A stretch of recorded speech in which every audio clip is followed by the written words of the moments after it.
The big question that's on my mind, and maybe this question is on your mind as well. Question is Dragonlance dead? Let's talk about that today here in my Geek Corner. First off, I just want to say a huge thank you to all of you who subscribe, our members, hit the like, the dislike, comment, however you engage with the community here. It really means a lot to me.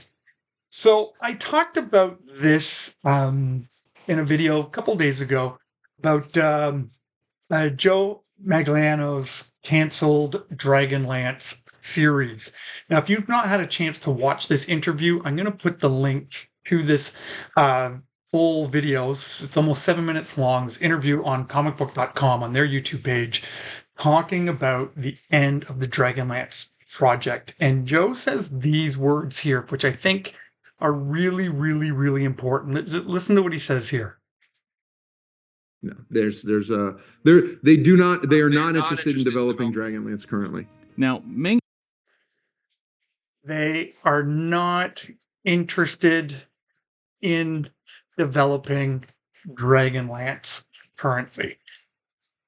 There's no interest in developing Dragonlance currently. Now, not 1,000% true, but mind you, probably 1,000% true at Wizards of the Coast, but we have had the Dragonlance Destiny series. We had book 1 and book 2 in this series come out. Book 1 was Dragons of Deceit, and book 2, Dragons of Fate. We have the third book, which is now available for pre-order, which will be coming out in August. And so there is one more Dragonlance book coming out. The big question I'm wondering is this it? Like, is this the last Dragonlance book? I mean, Dragonlance has been a huge part of my geekdom for a long time. I've got quite the Dragonlance collection book here. I've got 82 Dragonlance novels. Over the years, I've had modules, I've had miniatures, I've had the comic book. I actually got, just point over here, I should have grabbed it, but I've got the first issue of the Dragonlance comic book graded and sealed. It's a 9.0, so I was really happy with that. Whenever you stick a Dragonlance label on it, I usually buy it. Joe makes reference in this video about probably one of the reasons why Wizards of the Coast is not interested in developing anything in Dragonlance is because of the poor response to this. Now, I've talked about this before on my channel as well, too. While it's a fairly fun Dungeons and Dragons adventure, it just doesn't feel like Dragonlance because they took out the elements that make it feel like Dragonlance. Just because you call it Kryn, and just because you have Knights of Solamnia, and just because you have Kender, and you have white-robed and red-robed and black-robed wizards, doesn't make Dragonlance on its own.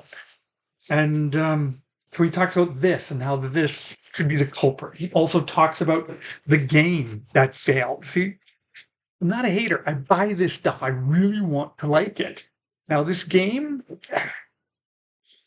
pretty weak. It really is. And kind of read through the rules, and I actually can't ever see myself getting into this. Now, they came out with some ways that you can integrate this game into this, but I think it's just very clunky and just doesn't really work, and will just take your RPG, your role-playing game characters out of the module and trying to have to learn this whole game mechanic. Like, it just failed. It didn't work. So because of this failure, there's no interest in pursuing Dragonlance. Now, again, in this interview, Joe made some other comments in here about the style that he was doing for Dragonlance. Now, his pilot script was fully endorsed by Margaret Weiss and Tracy Hickman. They liked what he was doing with it. But he talks about in this interview about how he was going in a bit of a different direction. He was going to highlight stuff that was hinted at in the novels, but we never really got to see. And that just gets my creative juices really flowing. Like, what was he talking about here? And a part of me wonders, just kind of knowing what I've been reading a little bit about Joe and how he runs his D&D stuff, was he going to show the bad guys? Was he going to show kind of the rise of the Dragon High Lords and the fighting among the Dragon High Lords? Was he going to bring in kind of like Lord Ariakis or kind of all these different, Dragon High Lords that are fighting Kitiara, kind of fighting for positions of power? There have been some pretty cool opportunities to show some stuff that the book mention, hint at, but never actually accomplish, especially since his script was compared to Games of Thrones, which I've never seen, but I heard there's a lot of backstabbing and a lot of bad guys fighting in that too. So maybe it had that kind of a feel.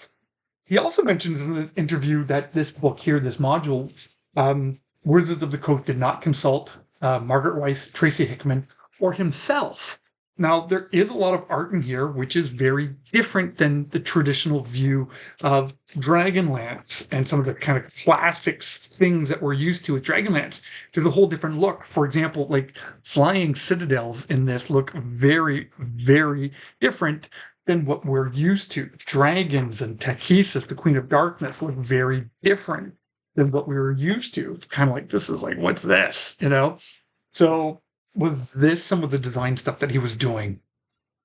Again, gets my juices flowing here and thinking of what could have been. But that big statement that there is no interest to pursue Dragonlance, apart from book 3 in this series. And I mean, Margaret Weis and Tracy Hickman are my favorite authors. I buy everything and read everything that they do. This series is not my favorite of theirs. I've talked about that. The first book, the first 2/3 of it, are pretty boring. The last third starts to get really interesting and I really get into it. And then the second book, it's kind of the opposite. The first 2/3 are really good. And the ending was so clunky and just didn't work. Actually, the battles didn't even make any sense on what was going on. It made no sense how it was even possible to get out of the situation that they were in. It was very, very clunky. And so, with one last book scheduled to come out, and there's nothing else coming, we're probably not even going to get a sequel to this. This ends with a cliffhanger. Spoiler. Ends with a cliffhanger. So, we're not even getting that. So, is this last Dragonlance book coming out in August it? Like, is that it? Well, the beauty of Dragonlance is just because Wizards of the Coast doesn't make any more product, for me, doesn't mean Dragonlance is dead. There are still tons of things that we can do with Dragonlance, whether it's going back and tweaking these modules, playing the original modules, getting back into the original books, or even, just enjoying and loving this new series by Weis Hickman, whatever it is, no matter what Wizards of the Coast does with it, Dragonlance will never die. And hey, here's hoping that Joe Magliano one day will buy it and get his series done. So just wanted to kind of talk a little bit about this because this has really been bugging me for the last couple of days. Is Dragonlance dead? I'd love to know your thoughts about that down in the comment section below.